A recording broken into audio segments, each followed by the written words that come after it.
Feliz día, alegría. Tal como lo prometimos, verán el capítulo 1 de la entrevista a Lorenzo Ramírez, material fundamental para creadores de contenido, dirigentes políticos, sociales, culturales, económico, empresarial, comunal y demás. Como un elemento importante, escucharán, va a ser el detalle, cuál fue el choque de Trump con la élite o parte de la élite mundial, partiendo de lo interno de Estados Unidos. ¿Cuál papel ha venido jugando el lobby sionista en todo lo que ha pasado y en todo, más importante aún, de lo que está por pasar para entender bien esto? ¿Qué acciones están por darse? ¿Cuál es el posicionamiento de los factores de poder en este segundo mandato de Trump? ¿Cuál ajedrez está jugando Trump a partir del segundo mandato? ¿Qué hay detrás? ¿Qué hay detrás de la guerra arancelaria? ¿Cuáles son los fundamentos técnicos, financieros y económicos? ¿Cuál es la realidad comercial y la solución? ¿Es factible que lo que están planteando? ¿Qué hay detrás de eso, de lo que están planteándose? ¿Cuál es la realidad del dólar como divisa internacional en términos objetivos? ¿Cuál es la creación de la deuda pública más grande de la humanidad? ¿Cómo va a afectar todo esto? Tenemos más de 9 trillions o 9 billones de deuda vencida. ¿Cómo esto tiene que ver con la guerra económica, financiera y sobre todo y comercial y sobre todo la guerra energética que se está dando? ¿Cuál ha sido el papel de Japón y cuál es el choque que se presenta con China? Todo esto y mucho más en estos minutos. Te recomiendo, y adicionalmente a los doctores que hablé, al estudiante también, importante porque te abre los elementos fundamentales para el debate. Feliz día, alegría. Atención. Sí va.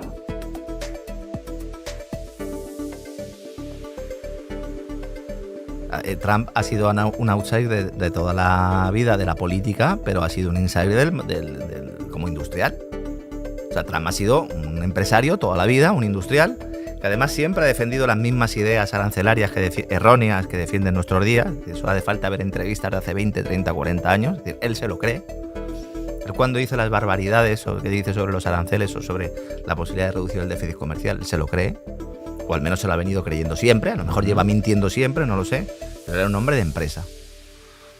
Cuando llega a la Casa Blanca, en el primer mandato, sí llega un poco como outsider, pero él rápidamente se da cuenta de que, como les pasa a todos los que de alguna manera vienen de fuera y quieren aplicar una serie de cambios, que hay una serie de estructuras que no se pueden modificar. Él las empieza a llamar Deep State, Estado profundo, gobierno en la sombra. Y lleva parte de razón, ¿no? De todo lo que estamos hablando hoy. Todo lo que hemos hablado hoy es sí. eso. Básicamente es eso. Son estructuras que están ahí, que han crecido de forma evolutiva. Por lo tanto, no se les puede quitar de la noche a la mañana porque están cumpliendo una función más o menos maligna, pero la están cumpliendo. Y tú llegas allí y tienes un margen de actuación reducido. Lo primero que le hacen es montar la operación de Soleimani en Irán para que se cargara al general iraní en una boda. Lo primero que hacen, porque lo querían llevar a una guerra a Irán. Entonces él se da cuenta ya, presión del lobby sionista, hemos hablado de ello, esto es algo que también dice la gente que es conspiración, la AIPAC, que es la principal institución del lobby sionista en Estados Unidos, se jacta de haber financiado al 90% de los congresistas de Estados Unidos. Lo pone en la página web. Es decir, eso no lo estoy diciendo yo, evidentemente es un lobby importante, hay otros lobbies importantes, la industria sanitaria, la industria también agrícola, o de los grandes conglomerados alimentarios, la industria bancaria, etcétera, etcétera. Y la armamentística también. Entonces, a él, exactamente. Y el complejo militar industrial, al que añado yo también tecnológico, que se ha convertido también en lo que habla, en lo que denomina Michael Shellenberger el complejo militar industrial de la censura, de Censorship Military Industrial Complex, que también estaría en esa línea que con el COVID pues sacó a colación todo aquello que ya llevaba preparando, porque recordemos aquel escándalo de Cambridge Analytica y las elecciones en su momento de Trump, ¿no? Y que lo sufrió Trump. Él cuando llega se lo intentan cargar porque el plan era otro, el plan era que Hillary pudiera desarrollar una labor en la Casa Blanca como continuación de Obama y de Biden. Finalmente, pues después de ese primer mandato y de aquella manera, que no voy a entrar porque ese sí que es uno de los temas de los que no se puede hablar, porque entonces ya adiós, se produce el cambio en la Casa Blanca, llega Joe Biden Y el Trump que llega en el segundo mandato ya no es el del primero. Trump, el segundo mandato, no es un outsider, ha sido presidente de Estados Unidos. Viene con la lección bien aprendida. Se sabe ya todos los recovecos. Lo primero que hace es poner en los puestos clave del Pentágono, en los puestos clave de la política exterior de Estados Unidos, a personas muy cercanas al lobby israelí, hasta el punto de que en Estados Unidos se ha llegado a decir que en lugar de hacer el eslogan de Trump, en lugar de ser America First, tendría que ser Israel First. Pero al mismo tiempo ha ido colocando a determinadas personas, como Tulsi Gabbard o el propio Cass Spader, el director del FBI, que son más de su cuerda y que se oponen a los planes del lobby israelí, sobre todo en relación con Irán, en una muestra de la forma en la que él ha colocado a los peones. Es decir, él tiene que alimentar a muchos bandos y los está alimentando poniéndolos en determinados puestos de responsabilidad y además generando tensiones internas para que ese contrapeso lo tenga dentro de la propia administración. Y él de estrella, pegando puñetazos encima de la mesa, realizando declaraciones. Bueno, yo creo que es uno de los presidentes que más cosas está cumpliendo de las que prometió en la campaña electoral y uno de los más mentirosos, con mucha diferencia también. ¿Se pueden ser las dos cosas a la vez? Sí, porque dice mentiras prácticamente a diario. ¿Se las cree? No, pues no sé si se las cree, pero desde luego mentiras. Y luego, sobre todo, bueno, pues expresa una incapacidad, si realmente se cree sus análisis económicos para entender lo que es una guerra comercial. Y en esto, si quieres, también enlazamos por ahí. Vamos por allá. Porque no estamos en una guerra arancelaria. Yo desde el minuto 1 lo he venido expresando, ahora yo creo que ya es evidente, ¿no? Ya no es una locura que dice Lorenzo Ramírez porque se lo ha escuchado, se lo ha leído algún tipo en Estados Unidos. Esto es una guerra de divisas, es una guerra por hegemonía monetaria y es una guerra que viene de decisiones pasadas, como las que hemos hablado antes, sobre todo con esa expropiación del Banco Central ruso y por ese proceso de desdolarización y por esa idea que tiene China y otros países BRICS de poder crear un sistema monetario alternativo. Vamos a definirlo así, alternativo y complementario con el del dólar. Entonces, ¿qué hace? ¿Trump es consciente que el déficit comercial no lo va a reducir? Hombre, yo espero que lo sea, porque entonces sí que estamos hablando de una persona que no está en sus cabales. El déficit comercial no se va a reducir por una sencilla razón, porque el déficit comercial es consecuencia de que los hogares y las empresas de Estados Unidos compran fuera lo que necesitan y que ya no lo producen ellos. Y que si lo produjeran ellos lo harían a un coste completamente prohibitivo. Provocaría pobreza, provocaría despidos, provocaría hambre y destrucción. Según estamos hablando, se han reducido los envíos de contenedores de China a Estados Unidos en un 60%. En un 60%. Esto va a salir en breve, pero más o menos a mediados del mes de mayo ya le han dicho las grandes cadenas comerciales a Trump que va a haber desabastecimiento en los supermercados, como en la época del COVID. Porque al final está rompiendo cadenas de suministro. ¿Cuál es el objetivo? El objetivo es doble. Hay un acuerdo que se denomina el Acuerdo Mar-a-Lago, que también se consideraba hace unos meses o hace unas semanas que podía ser un acuerdo conspiranoico. Todo el mundo en Wall Street hablaba de ello, porque son conversaciones que se llevan a cabo en la residencia de Trump, la residencia de Mar-a-Lago, por eso se llaman así, y se explica a los grandes jugadores financieros, esos que tienen la información de primera mano, etcétera, etcétera, el plan para que entiendan lo que va a suceder. Y lo que se pretende es devaluar el dólar, es decir, entrar en una guerra de divisas, devaluando el dólar. No lo puedes admitir públicamente.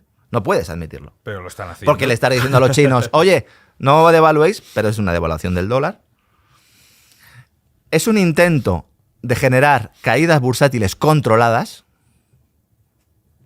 Ya sabemos lo que es una caída controlada. ¿Para forzar a qué? A la Reserva Federal a que baje tipos de interés.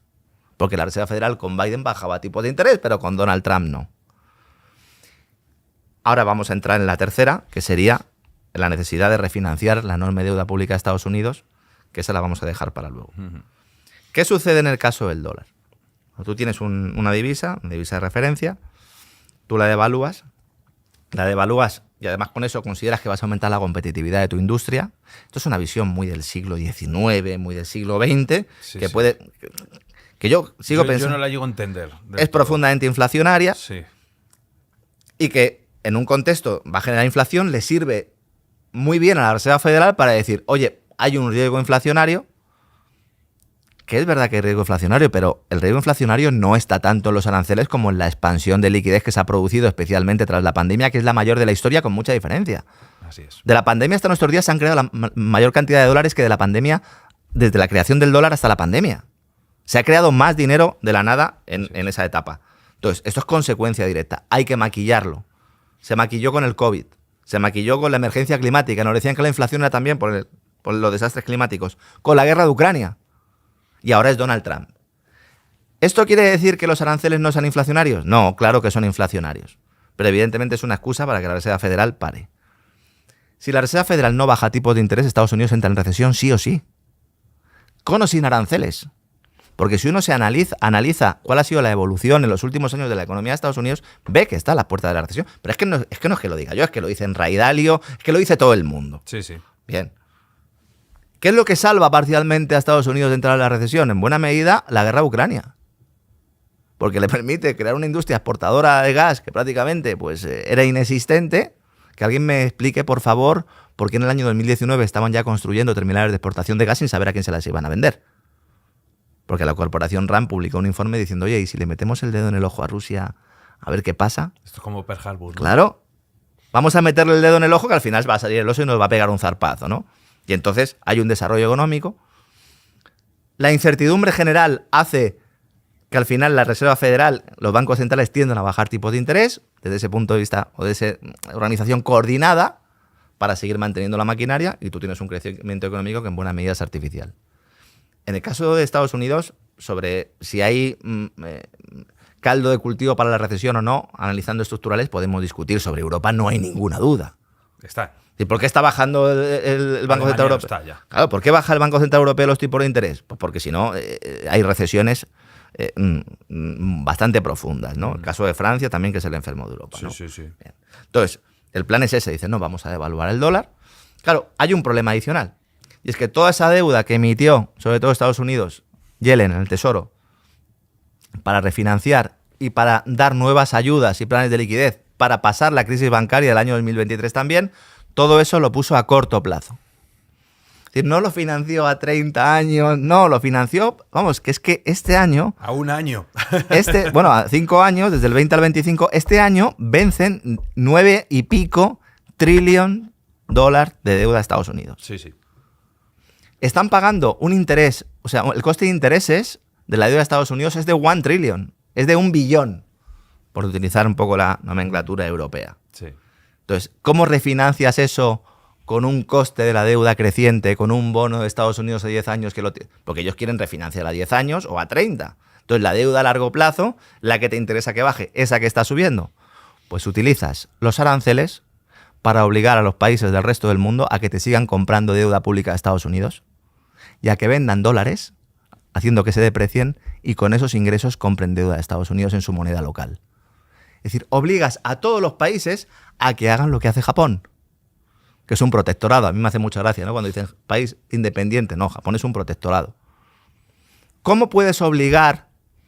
Se hablaba de la reducción de los acuerdos del Plaza. ¿Cómo puedes obligar al resto de países a que lo hagan? Bueno, pues con la amenaza arancelaria. Y las tablas de Moisés que sacó Trump. Porque esto, no hay ninguna duda, lo hace muy bien, ¿no? Él salió allí con sus tablas, claro, diciendo, y un 50%. Es un... Salvando las distancias, esto es muy Hugo Chávez. Entonces, uno se pone a analizar y ve. Y dice, bueno, ¿con quién primero se ha reunido Scott Bessent? Reunión FETEN de las buenas, con Japón. El acuerdo con Japón es determinante para poder salvar al dólar, porque China puede utilizar esa batalla comercial y decir, oye, que vendo dólares, que vendo deuda, sobre todo el Tesoro de Estados Unidos. China le interesa tener dólares porque vende productos de Estados Unidos, coge los dólares y luego con los dólares puede prestar a países. El segundo mayor país que tiene mayor capacidad para prestar dólares, el segundo, es China. Países de la ruta de la seda, les puede ayudar a pagar la deuda de Estados Unidos, ¿no? Uh-huh. Que esto es algo que también explicaba en el foro cuando tuve la oportunidad.